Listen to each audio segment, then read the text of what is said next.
उत्तर प्रदेश के इलेक्शन होने वाले हैं। कई जगहों पर सियासी माहौल गर्म है।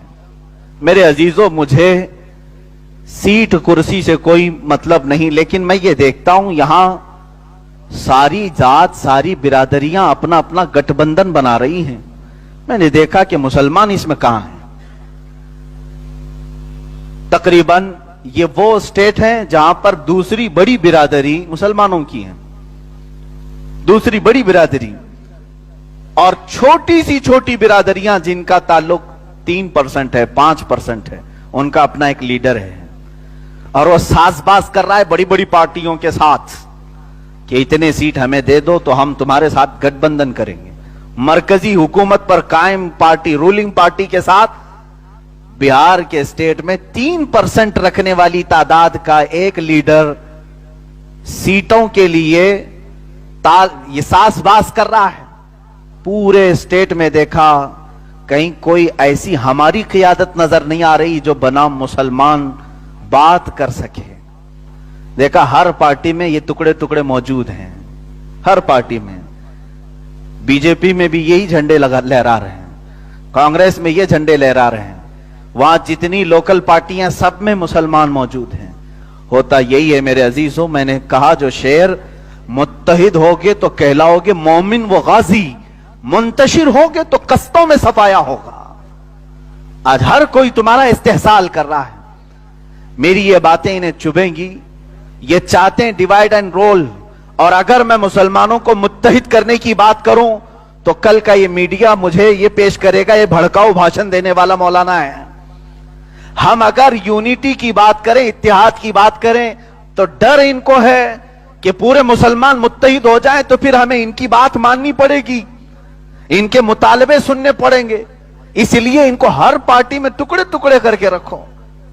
अजीजान गिरामी वकार, आज हमारी पोजीशन यह है, दलित बिरादरी का अगर लीडर अपने तमाम कम्युनिटी को मुत्तहिद होने की बात करे तो कहेंगे वो अपनी कम्युनिटी की बात कर रहा है, कोई मसला नहीं। सारे दलितों को जमा करने की बात कर रहा है।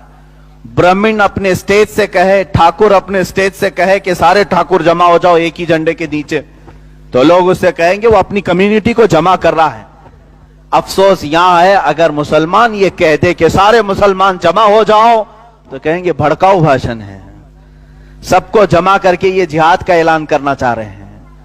हमारा जमा होना भी इनके लिए तकलीफदेह है, समझो मेरे अजीजों। इसीलिए इकबाल ने बहुत पहले ये कहा था, न संभलोगे तो मिट जाओगे हिंदी मुसलमानों, तुम्हारी दास्तां तक न रहेगी दास्तानों में। उन्होंने कहा था, नहीं तेरा नशीमन कसरे सुल्तानी के गुंबद पर, तू शाहीन है बसेरा कर पहाड़ों की चट्टानों में। तुम आज छोटे से टुकड़े पर राजी होकर के चले जाते हो, छोटे छोटे टुकड़ों पर, छोटे छोटे हड्डियों पर राजी होकर के चले जाते हो, तुम्हारी ये हैसियत नहीं। इकबाल ने कहा, तू शाहीन है बसेरा कर पहाड़ों की चट्टानों में। मैं आज ये महसूस करता हूं कि जो दो लफ्ज उनसे, इन दो लफ्जों से जिनको तकलीफ है वो मैं आपको दोहरा रहा हूं। अजीजा ने गिरामी, 1920 या 21 या इसी असना की बात है, 1920-21, जो आज 100 साल का अरसा होने आ रहा है। अंग्रेजों का एक बड़ा दानिश्वर है, उसने कहा था कि हम ये तमाम चीजें खत्म करेंगे। एक आलिम दीन है, उन्होंने इस रिपोर्ट को नकल किया है, पेश किया है।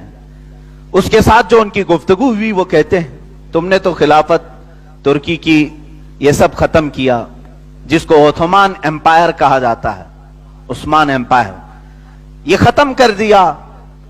उन्होंने कहा नहीं, सिर्फ हमारा मकसद हुकूमत खत्म करना, बादशाह बदलना नहीं था, कोई दूसरा लीडर हम खड़ा करेंगे।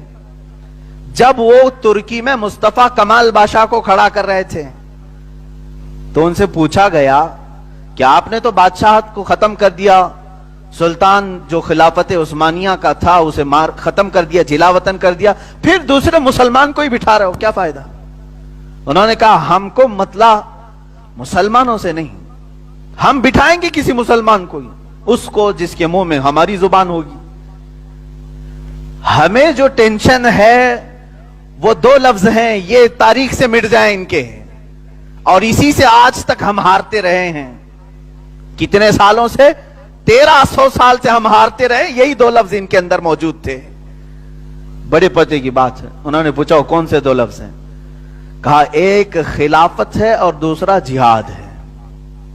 ये दो वर्ड को हम इतना स्पॉइल कर देंगे, इतना भयानक बना देंगे, आइंदा कभी ये दो वर्ड कोई बोलेगा तो उसे जेल भेजने जैसी हालत बना देंगे।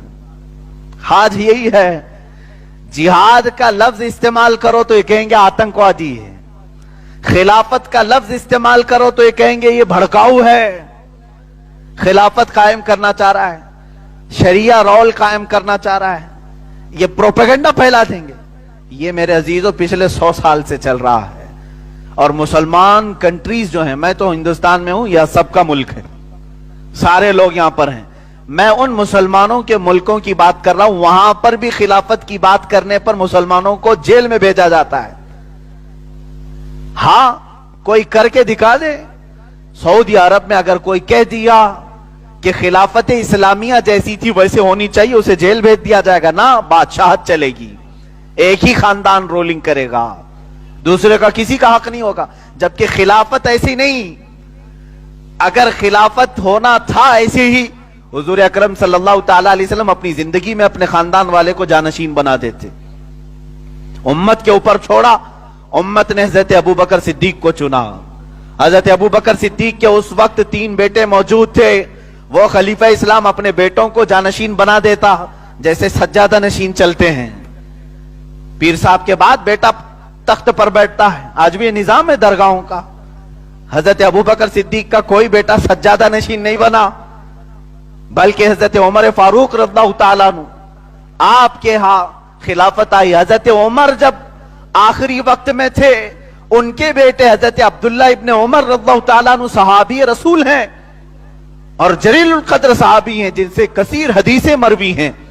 हजरत उमर फारूक रज़ियल्लाहु ताला अन्हु ने 6 सहाबा को बुलाया और कहा ये 6 में से किसी को चुन लेना, खबरदार मेरे बेटे को खलीफा नहीं बनाना।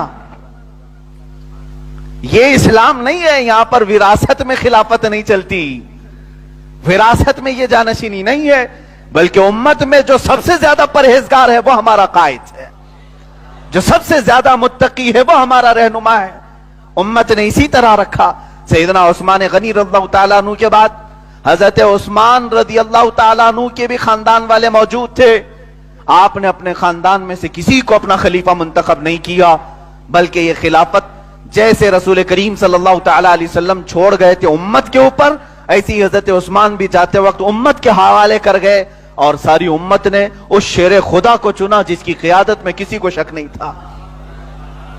अजीज़ान गिरामी वक़ार, ये खिलाफत के मामलात थे, लेकिन आज किसी भी इस्लामी नाम की कंट्री में ना खिलाफत कायम है, ना हुजूर अकरम सल्लल्लाहु ताला अलैहि वसल्लम का वो मिनहाज, वो तरीका कायम है।